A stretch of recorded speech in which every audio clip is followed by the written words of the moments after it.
art is a fantastic way to create interesting and fun pieces of art with the children. Not only are they having fun and creating wonderful things, but they're also learning to respect the environment and be sustainable. They can learn to reduce, recycle and to reuse all their old materials and things that they can find lying around in school and at home.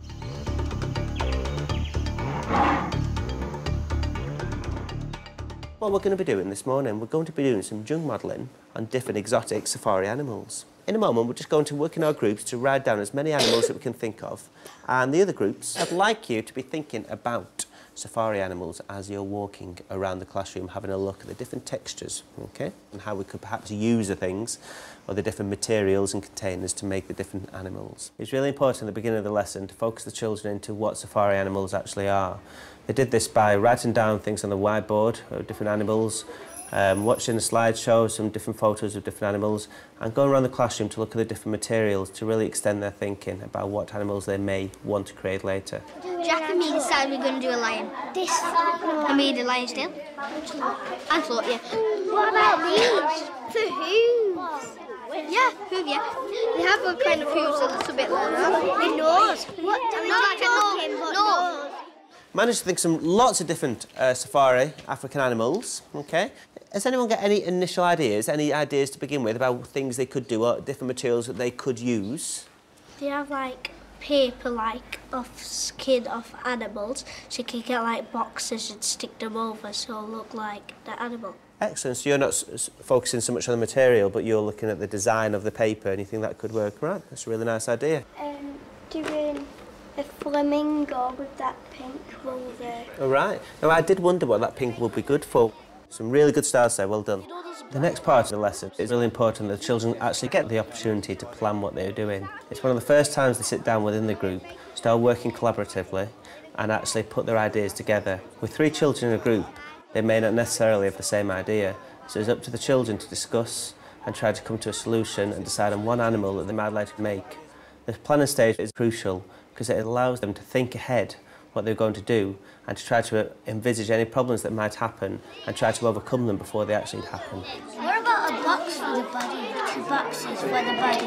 One of them 2 little tubes at the bottom. I was thinking one of those Easter egg boxes. To extend the planning stage even further, you could ask one child to sit where they are and explain to other groups what's happening as they move around the classroom to share some different ideas. This will allow the one child to be questioned and it also allow that one child to explain what they're doing, to really embed the knowledge and the understanding that they actually have about the animal that they're going to be creating. In the meantime, it allows the other children to go and share ideas and take ideas from other groups in which to bring back ready to do a second draft. Well, what you're struggling on, what do you... Well, the head, because we couldn't think what the head. Right. Did you get any ideas from people talking to you? Yeah, like we can get some feathers for the wings and the body. Yeah. Then we can get three boxes for the head and the... Yeah. In a moment now, we're going to start our junk modelling, our scrap art process, okay, where we're going to take the different materials to our tables. What if you make a mistake? If you can make it better, if you can do it, or just leave it. Yeah, I can always come back to it later at the end if you've got time, okay? Yeah, this is what this session's all about. It's about mistakes and overcoming them, okay, making them better. All right. It's always useful to have a wide range of materials on hand for the children to choose from. This allows the creativity to blossom as they're not confined to choose one certain thing. We've got a lot of our materials from a local scrap store, which most schools within the country will have the access to visit. And also, we've got lots of the materials from the children themselves within their homes, boxes, egg boxes, lids, all different kinds of things. Just one really long piece and it goes directly around the legs.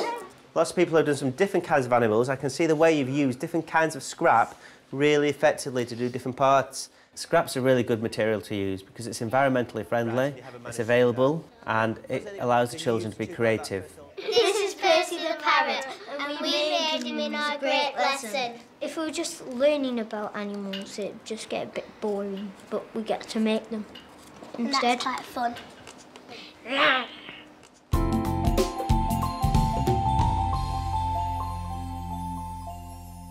Prior to this lesson, the children have been looking at a range of houses from around the world, looking at the different features of houses, styles of houses, types of houses.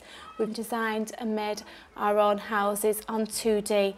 Today's lesson is about using all of this knowledge and understanding to create a 3D model of a home for the class puppet. What's our house for Carlos going to need?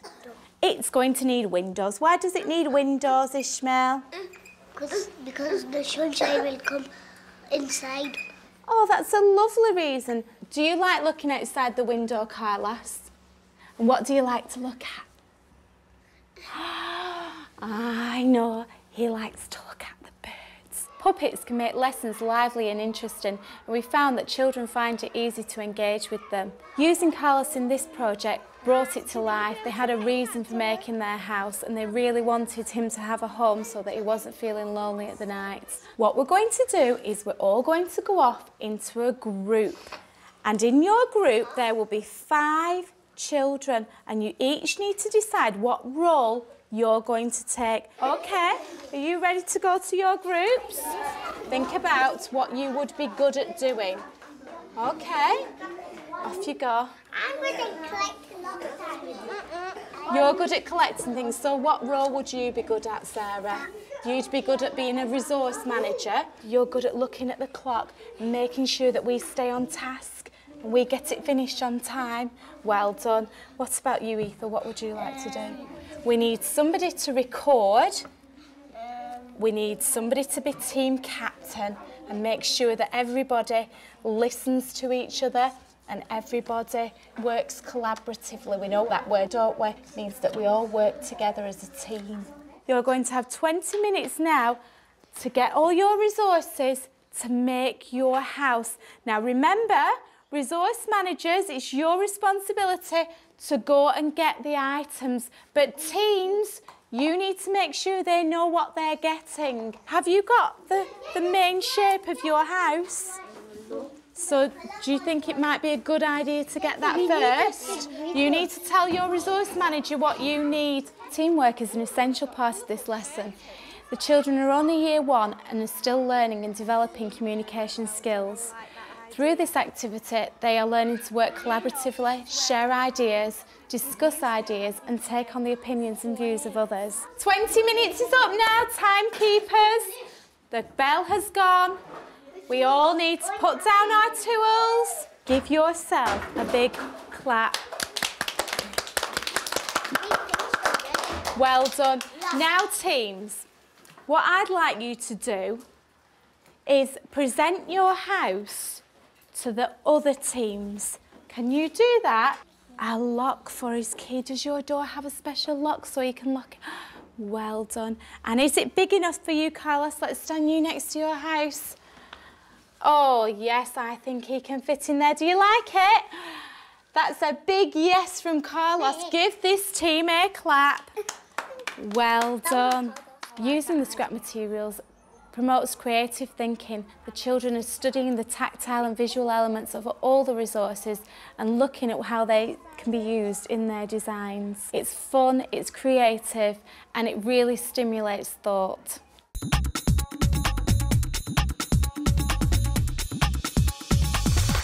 Your lesson and your challenge is to make a 3D Indian-inspired hat using all our scrap materials. So you have done some designs, you have thought about different things that you might like to use and things that you've found at home. Has anybody got a really good idea they want to share with everybody else before we go back to our places and start making our hats? Yes, Mariam? You can use all different kinds of materials, and with them you could dangle things down to make it an Indian one. It's really important that the children are focused from the start of the lesson. So in this case, we had already designed our hats. The children had started to think about what scrap materials they need to use and how they're going to use them. Can you just be checking what you need from the resource table now? Are you going to need some sweet wrappers? Are you going to need some yoghurt pots? Decide and tell each other, work together to give each other some ideas. I'm going to use that. I might use a piece of that. And I'm going to use flour. Stick on. For this lesson, we used an extremely wide range of materials, ranging from bottle tops to Indian fabric, even just thick bits of paper that were lying around. You can literally do it with anything that you can find in the classroom, in the school, or what the children can bring in from home. Well, if you get the material that's going to cover the rest of it, maybe we could use that to stick it down. There, so you cut around it. You okay with that? Because look, that will only cover that. So But it'll cover up most of it, won't it? yeah, I could either go and get some tissue paper to stick instead. yeah. Like that green tissue paper, we can get like sort of this green. It's important to differentiate this lesson and have the pupils in mixed ability groups. Not only does this allow them to seek peer support, but it also allows the teacher and the teaching assistant to move around the classroom to see what's going on and also to help those in need. Stop for a second, because sometimes if you're struggling sticking something, you just need a minute to gather your thoughts and think of a better way. Is there anything anybody's struggling with that they won't mind anybody's opinion to help them? How to stick hard material on. You could use Velcro. Brilliant. The Velcro is very good at keeping things sturdy, isn't it? So if you stick one side of the Velcro to your object and one side to your hat, it would help the material to stick on. Lara's used the Velcro to stick the hard, feather-like structure on the front.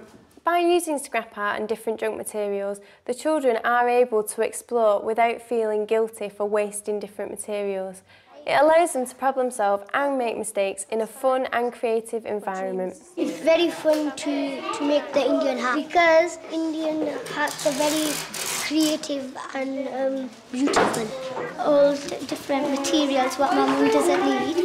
I can just get that, cut it up into different shapes and all that, and make it onto some piece of paper. I can make a hat with it too. A lot of children don't realise that simple everyday objects such as bottle tops can be used again and again in lots of different ways to produce wonderful scrap art pieces. Through the children being hands-on with the different scrap art materials, it allows them to change their mindset and in the future start to recycle, just like we have been doing in school. They can do it at home as well. We're just going to have a look at some of the different designs. Okay, so put your hand up if you would like to come and model yours for the rest of us in front of the class. I started off by putting a pink cover, then I rolled some ribbon round and I poured red in the middle and I used the yellow. You've got lots of different scrap materials there, haven't you? Which one do you think was the best to work with? That part. That part, the ribbons, they made really good flowers, didn't they? Well done. Anything else you noticed about, especially the bottle tops and the sweet wrappers and the chocolate bar wrappers, all those little bits? It gives a good effect because he's done it 3D and it stands out. Making hats is a great way for the children to explore their own creativity. It also gives them ownership of their work. Not only are they producing something that's fun and exciting, but they can take it home with them as well at the end of the day.